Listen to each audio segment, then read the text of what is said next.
What is going on, guys? Welcome back to another video. Today we did get a new turtle for the 300-gallon pond to go along with the other turtles, and it's crazy because I was telling the girl that brought the turtle into the store that had the turtle that he looks identical to one of the turtles I have in the pond. So I'm going to show you guys that here in just a second. So this is Gucci, a red-eared slider. I'm not sure why they got rid of him, but clearly a well taken care of turtle. And there's the one. Well, I'm going to pick them up and I'm going to show you guys the similarities in these two. Alright, now look at this. Just about the same size. They've got really similar shell markings and two really bright. These are obviously pure red ear sliders. A lot of times you'll get them and they'll have a really faint looking red ear right there. That's because a lot of times they're a cross between a red ear and a yellow belly slider. But these are two clearly red eared sliders. This guy's probably going to take off.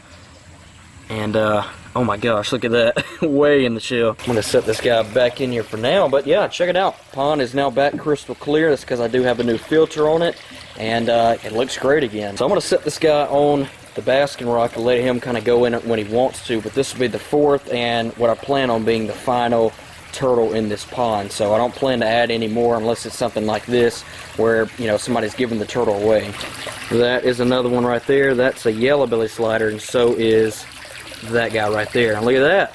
There's one of the big marble char catfish coming out. So that's the larger one of the two, and I'm going to talk more about these guys later into the video, this one and the other one, which is hanging out right down there, because pretty soon they are going to be coming out of here and moving into the big pond, which is what I really want to talk about. So check this out. I already went and got one of the heaters for this pond, 1200 watt heater. You can see I've got it set to 88 degrees, and right now the pond is at 84. Now, I got my hopes up a little bit because I was thinking, well, maybe it's not going to take quite as much as I thought it might take to heat that pond, because when I put the heater on there, and obviously it tells you the temperature of the water, it was 80 degrees, and that was yesterday, and it's come up by 4 degrees.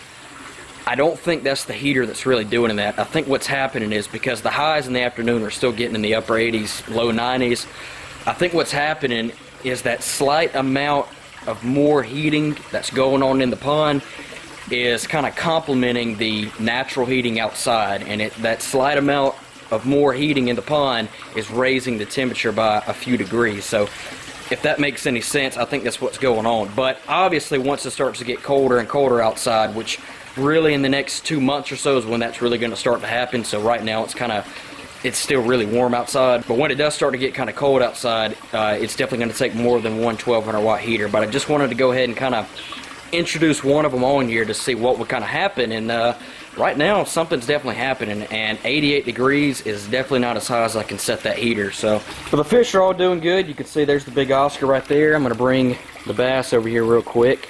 Look at that. There's the largemouth, big peacock right there. We have a bullhead, gar, and another smaller peacock, which does not seem to want to come out quite as much, but I plan on, before it starts getting cold again, to make a whole another big fish cave right here and move the piece of driftwood in the middle of the pond. So we'll have two big caves, and then the driftwood, that's where the catfish kind of hangs out at, mainly because of the two marble char catfish.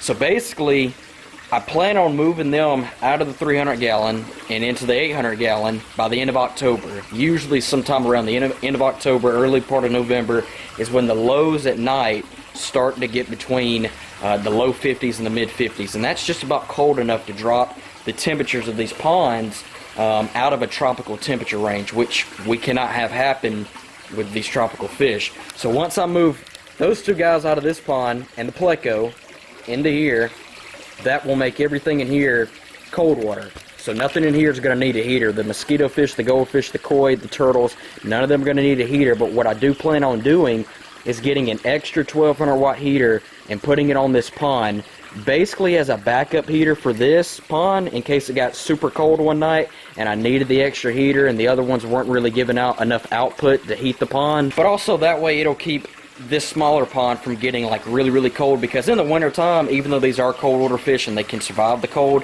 they're still not as active, they don't quite eat as much, they're not really as colorful. So I think they'll definitely appreciate having some heating in the pond. Well, I went inside for a minute and this guy decided to hop off, and there he is, kind of checking out the pond. I'm not sure what size of a tank he was in, but I would bet that this is probably at least somewhat bigger, so he's definitely going to have to find his way around in here, but I think he's going to really enjoy it in this pond. So I've got some frozen krill right here, and this is what I've really been feeding these marble catfish. And the smaller one, which was, I don't know, maybe 5 or 6 inches the last time you guys saw him, has really caught up in size with the larger one, which is the blind one. So I'm going to put that down there on the bottom. The turtles and goldfish are going to find it first, but larger one's probably going to come out here. Yep, here he comes, and look at that. They done got it all. Oh, there's the smaller one.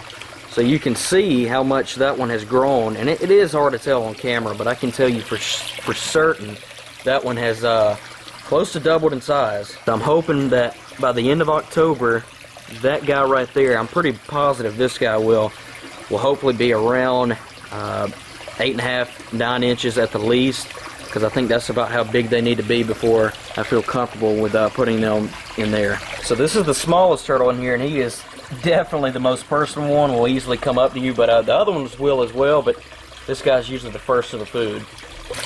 Oh, finally got him some. So yeah, basically for these next 2 months, I'm going to feed these guys high protein every single day, and hopefully, like I said, I'm pretty positive that one will, the larger one, will hopefully get around 8.5, 9 inches, close to 10, so that way I can, obviously move them into there. Now we'll feed these guys a little bit. Now the big peacock will not eat the krill. I mean, you can put it right there and he'll jump at it and all that, but he just will not eat it. So the largemouth and the Oscar, they kind of take advantage of that, because believe me, anytime I put anything live in here, that guy or that guy is the first one on it. And I've been telling you guys I've been hand feeding this bullhead catfish, but I have not shown you guys, so check this out. Later in the day, right now basically, is when I've been able to get him to come out. You can see him, he smells it right there, look at that. Got it, but watch, I'm going to try to get him to come out here. Oh, here he comes. I think he's going to come out. Come on, here he comes. Oh, so there he is. And I mean, oh my gosh, the bass grabbed it out of my hand. I'm going to try to get this guy to come back out again, because you can kind of tell that obviously they don't care about him, and he's just about the same size as the larger of the 2 marble catfish. Look at this guy. Get back. Absolute pig.